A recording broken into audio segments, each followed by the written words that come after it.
सबको जय भीम। मैं माया भगत, छत्तीसगढ़ सरगुजा से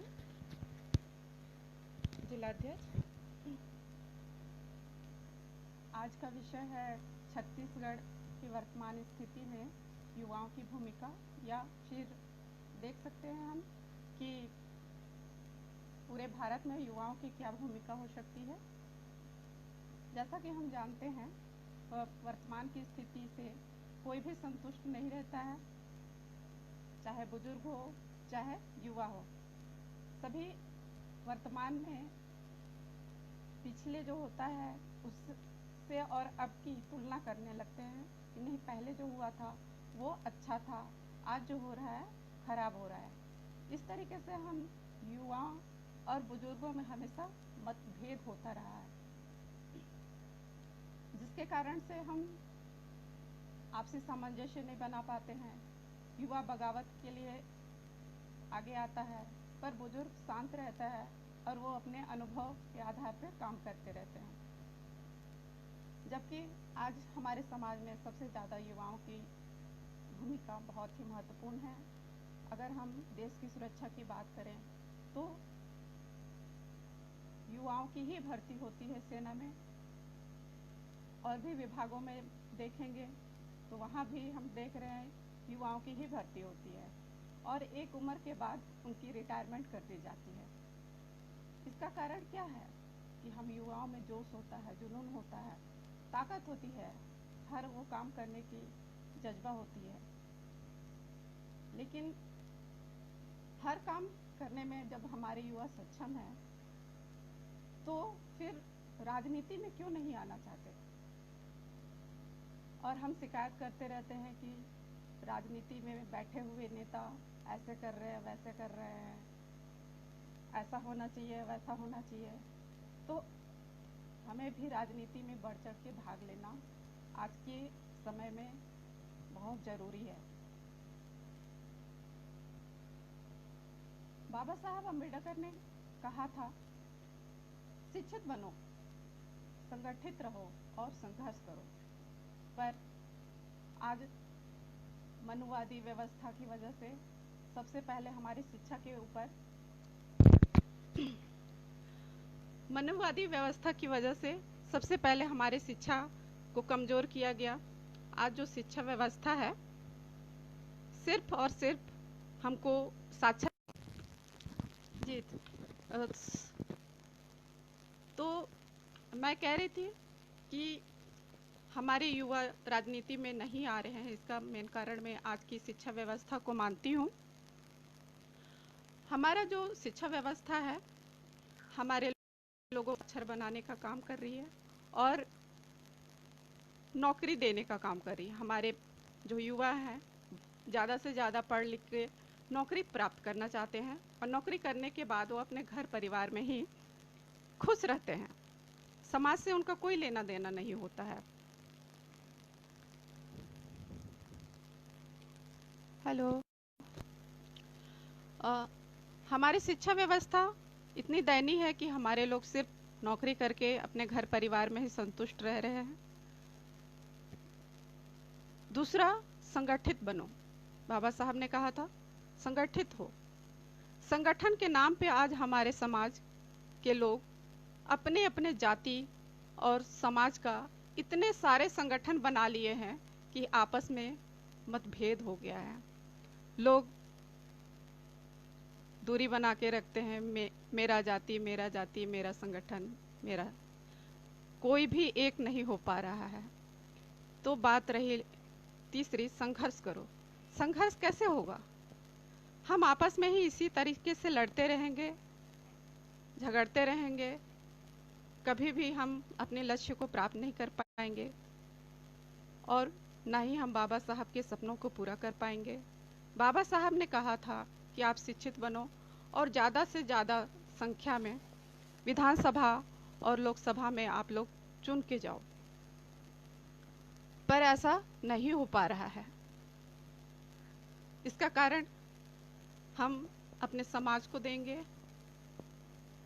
क्योंकि हमारे माता पिता जो शिक्षित हैं आज हमारे समाज के, वो अपने परिवार तक ही सीमित रह गए। समाज के बारे में सोचा ही नहीं उन्होंने कभी। पर आज वर्तमान स्थिति इतनी दयनीय हो चुकी है कि हमको इसको सोचने के लिए मजबूर होना पड़ेगा। ज़्यादा से ज़्यादा युवाओं को राजनीति में आना पड़ेगा। मेरी आप सबसे निवेदन है कि आप लोग ज़्यादा से ज़्यादा राजनीति में भाग लें, अपने पोलिंग स्तर पे राजनीति को मजबूत करें, हमारे समाज को आगे बढ़ाएं और सत्ता में काबिज होने का प्रयास करें। आज हमारे समाज के जितने भी महापुरुष हुए, जिन्होंने हमें जगाने का काम किया समय समय पे, हमें उनकी इतिहास को याद करना होगा और उनसे सीख लेनी होगी कि हम कैसे अपने समाज को जागरूक कर सकते हैं और आगे बढ़ा सकते हैं। हमारे युवा भटक रहे हैं, इसका सबसे प्रमुख कारण मैं मीडिया को मानती हूँ।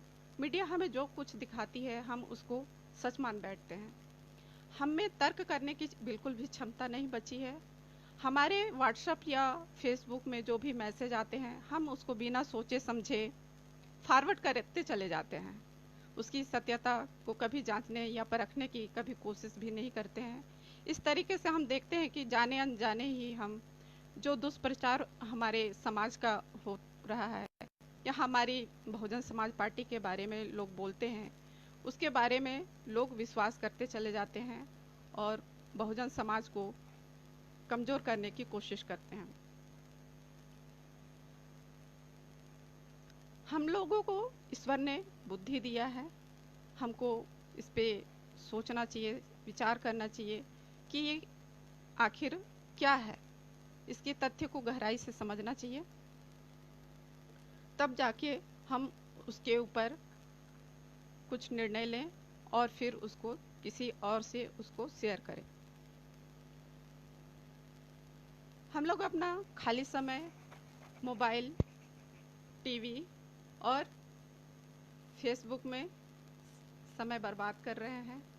हम ऐसा काम कर सकते हैं, हम युवा, कि अभी इस कोरोना काल के समय में जब चारों तरफ लोग विषम परिस्थिति से गुजर रहे हैं, हमारे समाज के लोग सबसे ज़्यादा प्रभावित हो रहे हैं इससे।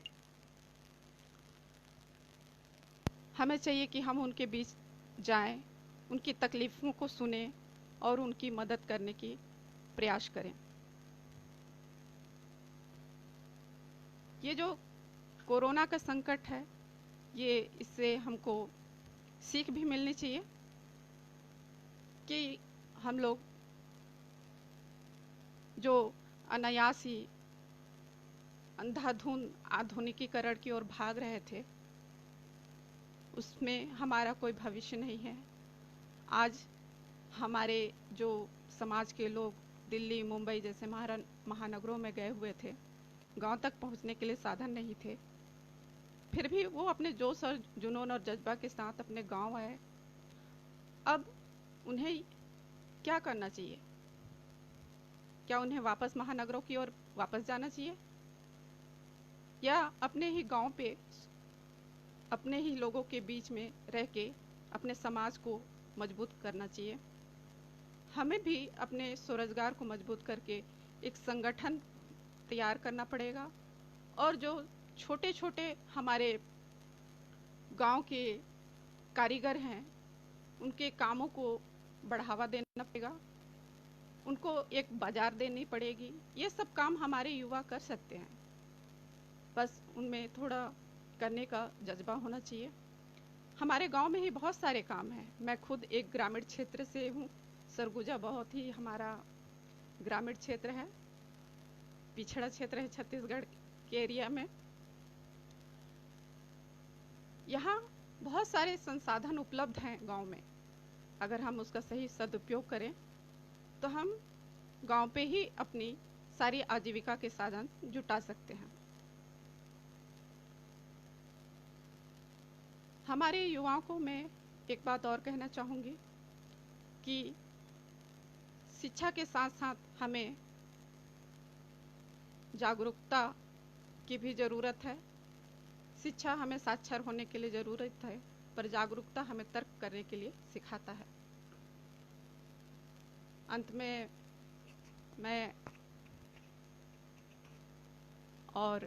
अंत में आप सभी को बहुत बहुत धन्यवाद। आप लोगों ने मेरी बातों को बड़े ध्यान से सुना